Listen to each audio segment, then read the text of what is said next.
ਅਕਾਲੀ ਦਲ ਵਾਰਿਸ ਪੰਜਾਬ ਦੇ ਵੱਲੋਂ ਤਰਨਤਾਰਨ ਜ਼ਿਮਨੀ ਚੋਣਾਂ ਲਈ ਉਮੀਦਵਾਰ ਦਾ ਐਲਾਨ। ਟਰੰਪ ਵੱਲੋਂ ਦਰਮਿਆਨੇ ਅਤੇ ਭਾਰੀ ਟਰੱਕਾਂ ਤੇ 25% ਵਾਧੂ ਟੈਰਿਫ ਦਾ ਫੈਸਲਾ 1 ਨਵੰਬਰ ਤੋਂ ਹੋਵੇਗਾ ਲਾਗੂ। ਤੁਰਕੀ ਅਤੇ ਇਟਲੀ ਵਿੱਚ ਫਲਸਤੀਨੀਆਂ ਦੇ ਹੱਕ ਵਿੱਚ ਵੱਡੇ ਰੋਸ ਪ੍ਰਦਰਸ਼ਨ। ਤੇ ਅਸੀਂ ਉਹਨਾਂ ਦੇ ਜਿਹੜੇ ਪਰਿਵਾਰ ਦੀਆਂ ਭਾਵਨਾਵਾਂ ਦੀ ਕਦਰ ਕਰਦੇ ਹੋਏ, ਕੌਮ ਦੀਆਂ ਭਾਵਨਾਵਾਂ ਦੀ ਕਦਰ ਕਰਦੇ ਹੋਏ ਸਰਦਾਰ ਮਨਦੀਪ ਸਿੰਘ ਨੂੰ ਅਸੀਂ ਸਮੁੱਚੇ ਖਾਲਸਾ ਪੰਥ ਵੱਲੋਂ ਇਹ ਉਮੀਦਵਾਰ ਘੋਸ਼ਿਤ ਕਰ ਰਹੇ ਹਾਂ। ਅਕਾਲੀ ਦਲ ਵਾਰਿਸ ਪੰਜਾਬ ਦੇ ਜਥੇਬੰਦੀ ਵੱਲੋਂ ਤਰਨਤਾਰਨ ਦੀ ਜ਼ਿਮਨੀ ਚੋਣ ਲਈ ਆਪਣੇ ਉਮੀਦਵਾਰ ਦਾ ਐਲਾਨ ਕਰ ਦਿੱਤਾ ਗਿਆ ਹੈ। ਭਾਈ ਸੰਦੀਪ ਸਿੰਘ ਸਨੀ ਦੇ ਭਰਾ ਭਾਈ ਮਨਦੀਪ ਸਿੰਘ ਤਰਨਤਾਰਨ ਦੀ ਜ਼ਿਮਨੀ ਚੋਣ ਲੜਨਗੇ। ਅਕਾਲੀ ਦਲ ਵਾਰਿਸ ਪੰਜਾਬ ਦੇ ਤੋਂ ਬਾਪੂ ਤਰਸੇਮ ਸਿੰਘ ਨੇ ਪ੍ਰੈਸ ਕਾਨਫਰੰਸ ਦੌਰਾਨ ਇਸ ਦੀ ਜਾਣਕਾਰੀ ਦਿੱਤੀ। ਉਹਨਾਂ ਕਿਹਾ ਕਿ ਅਸੀਂ ਸੰਦੀਪ ਸਿੰਘ ਦੇ ਪਰਿਵਾਰ ਵਿੱਚੋਂ ਉਮੀਦਵਾਰ ਨਾਮਜ਼ਦ ਕਰਨ ਦਾ ਫੈਸਲਾ ਕੀਤਾ ਸੀ ਅਤੇ ਉਹਨਾਂ ਦੇ ਪਰਿਵਾਰ ਨੇ ਸੰਦੀਪ ਸਿੰਘ ਦੇ ਵੱਡੇ ਭਰਾ ਮਨਦੀਪ ਸਿੰਘ ਨੂੰ ਚੁਣਿਆ। ਉਹਨਾਂ ਕਿਹਾ ਕਿ ਸੰਦੀਪ ਸਿੰਘ ਵਰਗੇ ਨੌਜਵਾਨ ਪੰਜਾਬ ਦੇ ਨੌਜਵਾਨਾਂ ਲਈ ਮਿਸਾਲ ਹਨ ਅਤੇ ਅਜਿਹੇ ਨੌਜਵਾਨ ਹੀ ਪੰਜਾਬ ਦੇ ਅਸਲ ਵਾਰਿਸ ਹਨ। ਦੱਸ ਦਈਏ ਕਿ ਵਾਰਿਸ ਪੰਜਾਬ ਦੇ ਜਥੇਬੰਦੀ ਦੇ ਆਗੂ ਅਤੇ ਸ਼੍ਰੀ ਖਡੂਰ ਸਾਹਿਬ ਤੋਂ ਸੰਸਦ ਮੈਂਬਰ ਭਾਈ ਅੰਮ੍ਰਿਤਪਾਲ ਸਿੰਘ ਇਸ ਸਮੇਂ NSA ਤਹਿਤ ਅਸਾਮ ਦੀ ਡਿਬਰੂਗੜ੍ਹ ਜੇਲ੍ਹ ਵਿੱਚ ਨਜ਼ਰਬੰਦ ਹਨ ਅਤੇ ਉਹਨਾਂ ਤੇ ਲੱਗੇ NSA ਦੀ ਮਿਆਦ ਲੰਘੇ ਸਮੇਂ 1 ਸਾਲ ਲਈ ਹੋਰ ਵਧਾ ਦਿੱਤੀ ਗਈ ਸੀ। ਵਾਹਿਗੁਰੂ ਜੀ ਕਾ ਖਾਲਸਾ ਵਾਹਿਗੁਰੂ ਜੀ ਕੀ ਫਤਿਹ। ਅੱਜ ਦੀ ਜਿਹੜੀ ਪ੍ਰੈਸ ਕਾਨਫਰੰਸ ਤਰਨਤਾਰਨ ਤੋਂ ਉਮੀਦਵਾਰ ਦਾ ਐਲਾਨ ਕਰਨ ਵਾਸਤੇ ਇਹ ਸੱਦੀ ਗਈ ਹੈ। ਅਸੀਂ ਜੋ ਸੰਦੀਪ ਸਿੰਘ ਸਨੀ ਦੇ ਪਰਿਵਾਰ ਨੂੰ ਬੇਨਤੀ ਕੀਤੀ ਸੀ ਤੇ ਉਹਨਾਂ ਦੇ ਪਰਿਵਾਰ ਨੇ ਇਹ ਫੈਸਲਾ ਕੀਤਾ ਕਿ ਜੋ ਸੰਗਤ ਦੀਆਂ ਭਾਵਨਾਵਾਂ ਬਹੁਤ ਸੀ ਜਾਂ ਉਹਨਾਂ ਦੇ ਮਾਤਾ ਜੀ ਦਾ ਚੋਣ ਜਾਂ ਉਹਨਾਂ ਦੇ ਮਿਸਿਸ ਲੈਣ, ਪਰ ਅਸੀਂ ਉਹਦੇ ਪਰਿਵਾਰ ਤੇ ਛੱਡੀ ਸੀ ਗੱਲ ਕਿ ਤੁਸੀਂ ਪਰਿਵਾਰ ਫੈਸਲਾ ਕਰੋ ਕਿ ਤੁਸੀਂ ਕਿਹਨੂੰ ਲੜਨਾ। ਉਹਨਾਂ ਨੇ ਪਰਿਵਾਰ 'ਚ ਆਪਸ ਵਿੱਚ ਮਿਲ ਬੈਠ ਕੇ ਫੈਸਲਾ ਕੀਤਾ ਕਿ ਉਹਨਾਂ ਦੇ ਜੋ ਸੰਦੀਪ ਸਿੰਘ ਸੰਨੀ ਉਹਨਾਂ ਦੇ ਵੱਡੇ ਭਰਾ ਸਰਦਾਰ ਮਨਦੀਪ ਸਿੰਘ ਜੀ, ਉਹ ਉਹਨਾਂ ਨੂੰ ਥੋੜਾ ਉੱਚੀ ਬੋਲੋ ਜੀ, ਉਹਨਾਂ ਦੇ ਪਰਿਵਾਰ ਨੇ ਫੈਸਲਾ ਕੀਤਾ ਕਿ ਉਹ ਇਸ ਉਮੀਦਵਾਰ ਹੋ ਸਕਦੇ ਆ। ਤੇ ਅਸੀਂ ਉਹਨਾਂ ਦੇ ਜਿਹੜੇ ਪਰਿਵਾਰ ਦੀਆਂ ਭਾਵਨਾਵਾਂ ਦੀ ਕਦਰ ਕਰਦੇ ਹੋਏ, ਕੌਮ ਦੀਆਂ ਭਾਵਨਾਵਾਂ ਦੀ ਕਦਰ ਕਰਦੇ ਹੋਏ ਸਰਦਾਰ ਮਨਦੀਪ ਸਿੰਘ ਨੂੰ ਅਸੀਂ ਸਮੁੱਚੇ ਖਾਲਸਾ ਪੰਥ ਵੱਲੋਂ ਇਹ ਉਮੀਦਵਾਰ ਘੋਸ਼ਿਤ ਕਰ ਰਹੇ ਹਾਂ।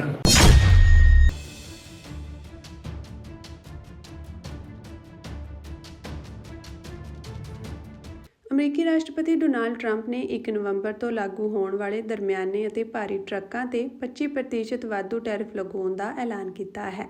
ਸ਼ੁਰੂ ਵਿੱਚ 1 ਨਵੰਬਰ ਤੋਂ ਲਾਗੂ ਹੋਣ ਵਾਲੇ ਟੈਰਿਫ ਨੂੰ 1 ਮਹੀਨੇ ਲਈ ਮੁਲਤਵੀ ਕਰ ਦਿੱਤਾ ਗਿਆ। ਟਰੰਪ ਨੇ ਆਪਣੇ ਸੋਸ਼ਲ ਮੀਡੀਆ ਅਕਾਊਂਟ ਤੇ ਲਿਖਿਆ, 1 ਨਵੰਬਰ 2025 ਤੋਂ ਦੂਜੇ ਦੇਸ਼ਾਂ ਤੋਂ ਅਮਰੀਕਾ ਆਉਣ ਵਾਲੇ ਸਾਰੇ ਦਰਮਿਆਨੇ ਅਤੇ ਭਾਰੀ ਡਿਊਟੀ ਟਰੱਕਾਂ ਤੇ 25% ਟੈਰਿਫ ਲੱਗੇਗਾ। ਅਮਰੀਕਾ ਵਿੱਚ ਜ਼ਿਆਦਾਤਰ ਟਰੱਕ ਗੁਆਂਢੀ ਕੈਨੇਡਾ ਅਤੇ ਮੈਕਸੀਕੋ ਤੋਂ ਆਉਂਦੇ ਹਨ, ਜਿਨ੍ਹਾਂ ਦੇ ਮੌਜੂਦਾ ਵਪਾਰਕ ਸਮਝੌਤੇ ਹਨ। ਅਮਰੀਕੀ ਵਣਜ ਵਿਭਾਗ ਦੇ ਅਨੁਸਾਰ ਪਿਛਲੇ ਸਾਲ ਅਮਰੀਕਾ ਨੇ 2,45,764 ਦਰਮਿਆਨੇ ਅਤੇ ਭਾਰੀ ਡਿਊਟੀ ਟਰੱਕ ਖਰੀਦੇ ਸਨ, ਜਿਨ੍ਹਾਂ ਵਿੱਚੋਂ ਜ਼ਿਆਦਾਤਰ ਕੈਨੇਡਾ ਅਤੇ ਮੈਕਸੀਕੋ ਤੋਂ ਆਏ ਸਨ। ਇਹਨਾਂ ਦਾ ਕੁੱਲ ਮੁੱਲ 201 ਬਿਲੀਅਨ ਸੀ, ਜਿਸ ਵਿੱਚ ਕੈਨੇਡਾ ਨੇ 45 ਬਿਲੀਅਨ ਅਤੇ ਮੈਕਸੀਕੋ ਨੇ 156 ਬਿਲੀਅਨ ਦਾ ਯੋਗਦਾਨ ਪਾਇਆ। ਇਹ ਟਰੱਕ ਅਮਰੀਕੀ ਆਟੋਮੋਬਾਈਲ ਬਾਜ਼ਾਰ ਦਾ ਸਿਰਫ 5% ਦਰਸਾਉਂਦੇ ਹਨ। ਹਾਲਾਂਕਿ ਇੱਕ ਗਲੋਬਲ ਰਿਪੋਰਟ ਦੇ ਅਨੁਸਾਰ ਇਕੱਲੇ ਅਮਰੀਕਾ ਉੱਤਰੀ ਅਮਰੀਕਾ ਦੀ ਮੰਗ ਦਾ ਲਗਭਗ 80% ਪੂਰਾ ਕਰਦਾ ਹੈ। ਇਹਨਾਂ ਟਰੱਕਾਂ ਨੂੰ ਭਾਰ ਦੁਆਰਾ ਸ਼੍ਰੇਣੀਬੱਧ ਕੀਤਾ ਗਿਆ। ਦਰਮਿਆਨੇ ਟਰੱਕਾਂ ਦਾ ਭਾਰ 14,000 ਤੋਂ 33,000 ਪੌਂਡ ਦੇ ਵਿਚਕਾਰ ਹੁੰਦਾ ਹੈ, ਜਦੋਂ ਕਿ 33,000 ਪੌਂਡ ਤੋਂ ਵੱਧ ਭਾਰ ਵਾਲੇ ਟਰੱਕਾਂ ਨੂੰ ਭਾਰੀ ਟਰੱਕ ਕਿਹਾ ਜਾਂਦਾ ਹੈ। ਸੰਯੁਕਤ ਰਾਜ ਅਮਰੀਕਾ ਵਿੱਚ ਇਹਨਾਂ ਦੀ ਵਰਤੋਂ ਮੁੱਖ ਤੌਰ ਤੇ ਮਾਲ ਢੋਆ ਢੁਆਈ, ਨਿਰਮਾਣ ਅਤੇ ਰਹਿੰਦ ਖੂੰਹਦ ਪ੍ਰਬੰਧਨ ਲਈ ਕੀਤੀ ਜਾਂਦੀ ਹੈ।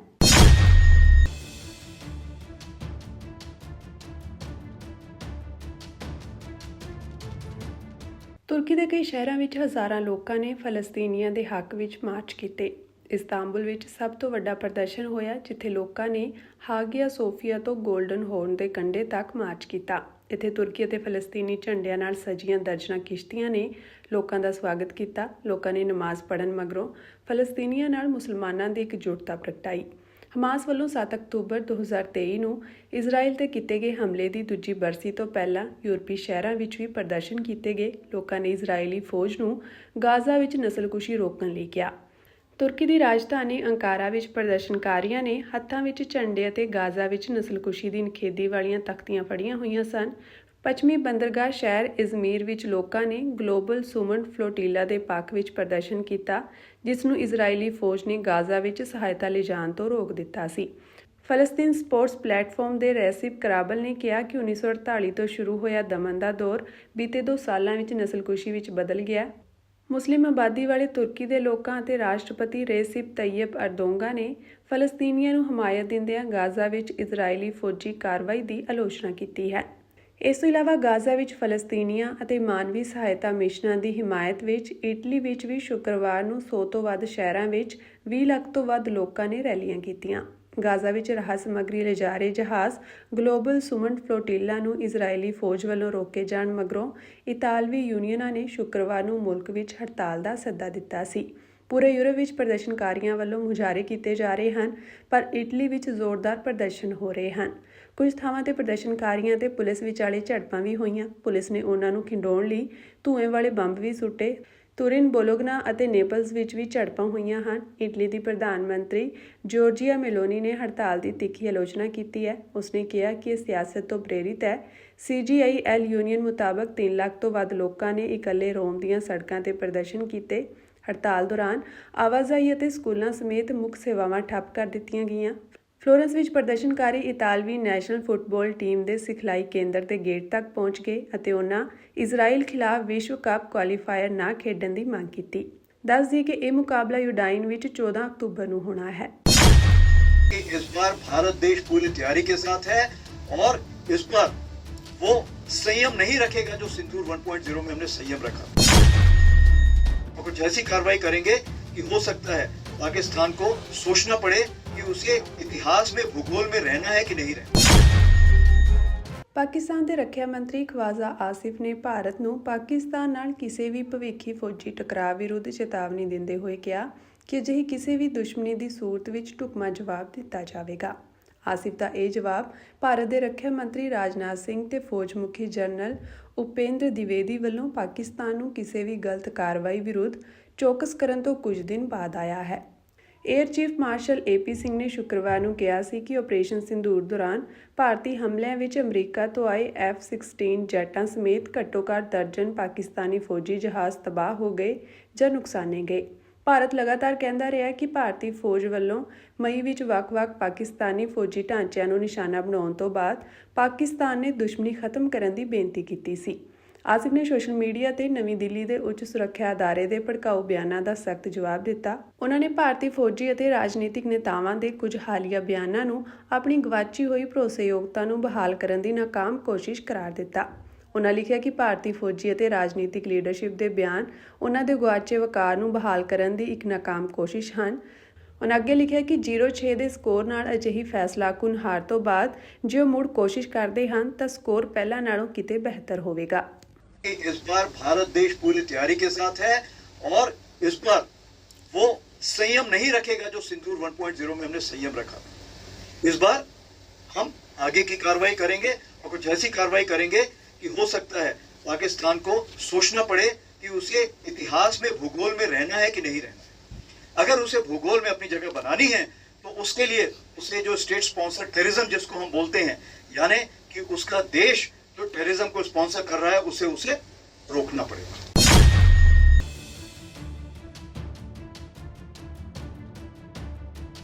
ਲਖੀਮਪੁਰ ਖੀਰੀ ਦੇ ਟਿਕੂਨੀਆ ਹਿੰਸਾ ਮਾਮਲੇ ਨੇ ਇੱਕ ਵਾਰ ਫਿਰ ਰਾਜਨੀਤਿਕ ਉਥਲ-ਪੁਥਲ ਮਚਾ ਦਿੱਤੀ ਹੈ। ਸੁਪਰੀਮ ਕੋਰਟ ਦੇ ਨਿਰਦੇਸ਼ਾਂ ਤੋਂ ਬਾਅਦ ਪਟੂਆ ਪੁਲਿਸ ਸਟੇਸ਼ਨ ਨੇ ਸਾਬਕਾ ਕੇਂਦਰੀ ਗ੍ਰਹਿ ਰਾਜ ਮੰਤਰੀ ਅਜੇ ਮਿਸ਼ਰਾ ਟੈਣੀ, ਉਹਨਾਂ ਦੇ ਪੁੱਤਰ ਆਸ਼ੀਸ਼ ਮਿਸ਼ਰਾ ਅਤੇ 2 ਹੋਰਾਂ ਵਿਰੁੱਧ ਗਵਾਹਾਂ ਨੂੰ ਧਮਕਾਉਣ ਲਈ ਕੇਸ ਦਰਜ ਕੀਤਾ ਹੈ।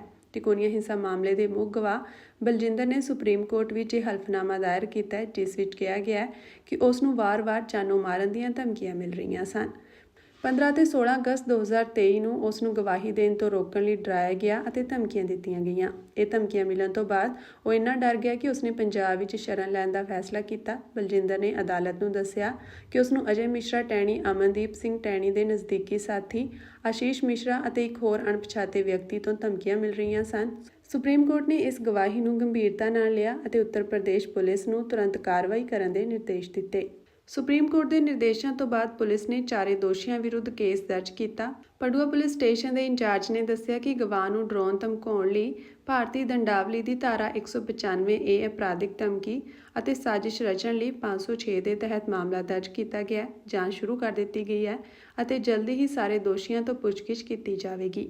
ਦੱਸ ਦਈਏ ਕਿ 3 ਅਕਤੂਬਰ 2021 ਨੂੰ ਕਿਸਾਨ ਲਖੀਮਪੁਰ ਖੇੜੀ ਜ਼ਿਲ੍ਹੇ ਦੇ ਟਿਕੋਨੀਆ ਵਿੱਚ ਸ਼ਾਂਤਮਈ ਵਿਰੋਧ ਰੈਲੀ ਕਰ ਰਹੇ ਸਨ।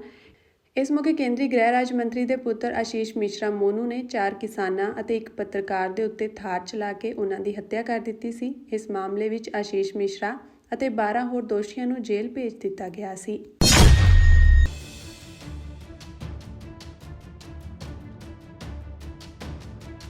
ਸ਼੍ਰੋਮਣੀ ਗੁਰਦੁਆਰਾ ਪ੍ਰਬੰਧਕ ਕਮੇਟੀ ਦੇ ਪ੍ਰਧਾਨ ਐਡਵੋਕੇਟ ਹਰਜਿੰਦਰ ਸਿੰਘ ਧਾਮੀ ਨੇ ਅਮਰੀਕੀ ਰੱਖਿਆ ਬਲਾਂ ਵਿੱਚ ਸਿੱਖਾਂ ਨੂੰ ਦਾੜੀ ਰੱਖਣ ਤੋਂ ਰੋਕਣ ਦਾ ਮਾਮਲਾ ਕੇਂਦਰੀ ਵਿਦੇਸ਼ ਮੰਤਰਾਲੇ ਕੋਲ ਉਠਾਇਆ ਹੈ।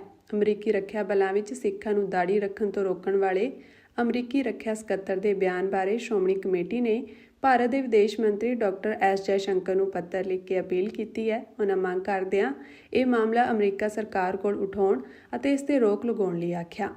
ਪੱਤਰ ਵਿੱਚ ਲਿਖਿਆ ਗਿਆ ਹੈ ਕਿ ਇਸ ਫੈਸਲੇ ਨਾਲ ਸਿੱਖਾਂ ਦੀਆਂ ਧਾਰਮਿਕ ਮਾਨਤਾਵਾਂ ਨੂੰ ਸੱਟ ਵੱਜੀ ਹੈ। ਇਸ ਨੂੰ ਰੋਕਿਆ ਜਾਵੇ ਅਤੇ ਸਿੱਖਾਂ ਨੂੰ ਪਹਿਲਾਂ ਵਾਂਗ ਅਮਰੀਕਾ ਦੀ ਆਰਮੀ ਵਿੱਚ ਆਪਣੇ ਧਰਮ ਦਾ ਪਾਲਣ ਕਰਦਿਆਂ ਸੇਵਾਵਾਂ ਦੀ ਇਜਾਜ਼ਤ ਹੋਵੇ।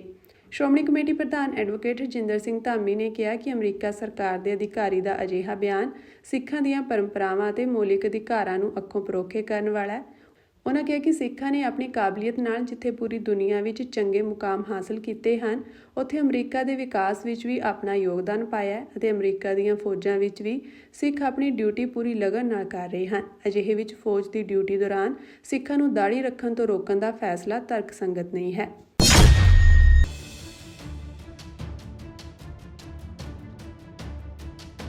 ਸੁਪਰੀਮ ਕੋਰਟ ਨੇ ਵਾਤਾਵਰਣ ਕਾਰਕੁਨ ਸੋਨਮ ਵਾਂਗਚੁਕ ਨੂੰ ਕੌਮੀ ਸੁਰੱਖਿਆ ਕਾਨੂੰਨ ਤਹਿਤ ਨਜ਼ਰਬੰਦ ਕਰਨ ਨੂੰ ਚੁਣੌਤੀ ਦੇਣ ਵਾਲੀ ਉਹਨਾਂ ਦੀ ਪਤਨੀ ਗੀਤਾਂਜਲੀ ਜੇ ਐਂਗਮੋ ਦੀ ਪਟੀਸ਼ਨ ਤੇ ਕੇਂਦਰ ਸਰਕਾਰ ਅਤੇ ਕੇਂਦਰ ਸ਼ਾਸਿਤ ਪ੍ਰਦੇਸ਼ ਲੱਦਾਖ ਕੋਲੋਂ ਜਵਾਬ ਮੰਗਿਆ ਹੈ। ਪਟੀਸ਼ਨ ਵਿੱਚ ਵਾਂਗਚੁਕ ਦੀ ਫੌਰੀ ਰਿਹਾਈ ਦੀ ਮੰਗ ਕੀਤੀ ਗਈ ਹੈ।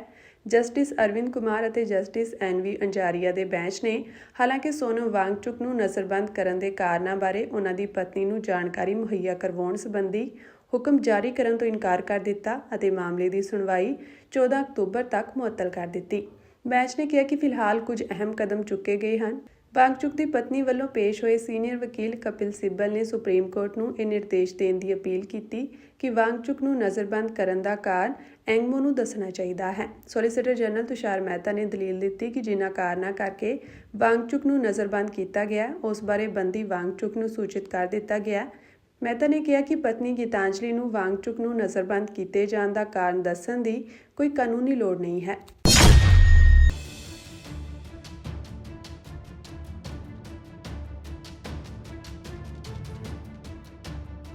ਪੌਂਗ ਡੈਮ ਅਤੇ ਭਾਖੜਾ ਡੈਮ ਤੋਂ ਛੱਡੇ ਪਾਣੀ ਕਾਰਨ ਬਿਆਸ ਸਤਲੁਜ ਦਰਿਆਵਾਂ ਦੇ ਸੰਗਮ ਹਰੀਕੇ ਹੈੱਡਵਰਕਸ ਵਿੱਚ ਪਾਣੀ ਦਾ ਪੱਧਰ ਲਗਾਤਾਰ ਵਧ ਰਿਹਾ ਹੈ। 5 ਅਕਤੂਬਰ ਰਾਤ ਤੋਂ ਵਧ ਰਿਹਾ ਪਾਣੀ ਦਾ ਪੱਧਰ ਅਜੇ ਵੀ ਵਧਣਾ ਜਾਰੀ ਹੈ।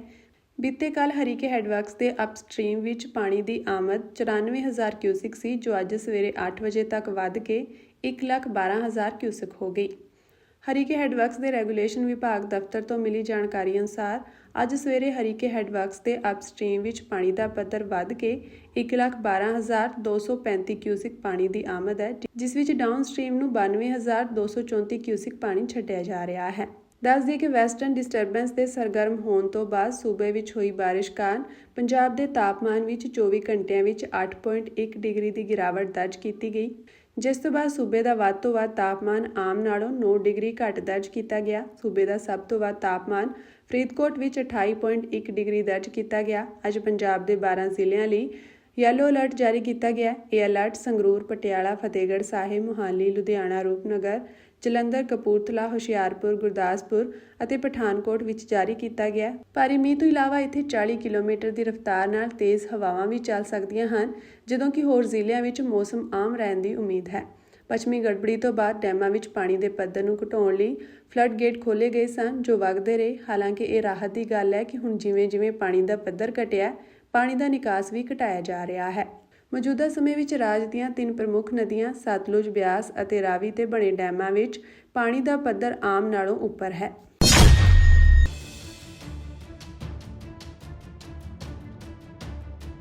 ਗੁਰੂ ਰਾਮਦਾਸ ਜੀ ਕੌਮਾਂਤਰੀ ਹਵਾਈ ਅੱਡਾ ਅੰਮ੍ਰਿਤਸਰ ਦੇ ਅੰਤਰਰਾਸ਼ਟਰੀ ਹਵਾਈ ਸੰਪਰਕ ਨੂੰ ਝਟਕਾ ਦਿੰਦਿਆਂ ਇਟਲੀ ਦੀ ਨਿਊਜ਼ ਏਅਰ ਨੇ 8 ਅਕਤੂਬਰ ਤੋਂ ਮਿਲਾਨ ਰਾਹੀਂ ਆਪਣੀ ਅੰਮ੍ਰਿਤਸਰ ਟੋਰਾਂਟੋ ਸੇਵਾ ਮੁਅੱਤਲ ਕਰਨ ਦਾ ਐਲਾਨ ਕੀਤਾ ਹੈ। ਏਅਰਲਾਈਨ ਵੱਲੋਂ ਆਪਣੀ ਵੈਬਸਾਈਟ ਤੇ ਜਾਰੀ ਕੀਤੇ ਬਿਆਨ ਅਨੁਸਾਰ ਮਿਲਾਨ ਰਾਹੀਂ ਟੋਰਾਂਟੋ ਲਈ ਉਡਾਣ ਬੰਦ ਕਰਨ ਦਾ ਕਾਰਨ ਮੌਜੂਦਾ ਅੰਤਰਰਾਸ਼ਟਰੀ ਭੂ-ਰਾਜਨੀਤਿਕ ਅਸਥਿਰਤਾ ਅਤੇ ਇਸ ਰੂਟ ਲਈ ਸਵਾਰੀਆਂ ਦੀ ਬੁਕਿੰਗ ਵਿੱਚ ਕਮੀ ਦੱਸਿਆ ਗਿਆ ਹੈ। ਅੰਮ੍ਰਿਤਸਰ ਤੋਂ ਬਿਹਤਰ ਹਵਾਈ ਸੇਵਾਵਾਂ ਲਈ ਲਗਾਤਾਰ ਕੋਸ਼ਿਸ਼ਾਂ ਕਰ ਰਹੀ ਫਲਾਈ ਅੰਮ੍ਰਿਤਸਰ ਇਨੀਸ਼ੀਏਟਿਵ ਨੇ ਇਸ ਉਡਾਨ ਦੇ ਮੁਅੱਤਲ ਹੋਣ ਤੇ ਚਿੰਤਾ ਪ੍ਰਗਟ ਕੀਤੀ ਹੈ। ਇਨੀਸ਼ੀਏਟਿਵ ਦੇ ਅਮਰੀਕਾ ਸਥਿਤ ਗਲੋਬਲ ਕਨਵੀਨਰ ਸਮੀਪ ਸਿੰਘ ਗੁਮਟਾਲਾ ਅਤੇ ਕੈਨੇਡਾ ਤੋਂ ਉੱਤਰੀ ਅਮਰੀਕਾ ਦੇ ਕਨਵੀਨਰ ਅਨੰਤਦੀਪ ਸਿੰਘ ਢਿੱਲੋਂ ਨੇ ਕਿਹਾ ਕਿ ਇਨ੍ਹਾਂ ਉਡਾਣਾਂ ਦਾ ਮੁਅੱਤਲ ਹੋਣਾ ਕੈਨੇਡਾ ਵਿੱਚ ਹਜ਼ਾਰਾਂ ਪੰਜਾਬੀਆਂ ਲਈ ਵੱਡਾ ਝਟਕਾ ਹੈ। ਅਸੀਂ ਅੰਮ੍ਰਿਤਸਰ ਤੋਂ ਕੈਨੇਡਾ ਅਤੇ ਹੋਰ ਦੇਸ਼ਾਂ ਲਈ ਬਿਹਤਰ ਹਵਾਈ ਸੇਵਾਵਾਂ ਦੀ ਮੰਗ ਜ਼ੋਰ-ਸ਼ੋਰ ਨਾਲ ਚੁੱਕਦੇ ਰਹਾਂਗੇ। ਅਸੀਂ ਇਸ ਮੁੱਦੇ ਤੇ ਸਰਕਾਰਾਂ ਅਤੇ ਏਅਰਲਾਈਨ ਕੰਪਨੀਆਂ ਨਾਲ ਗੱਲਬਾਤ ਜਾਰੀ ਰੱਖਾਂਗੇ।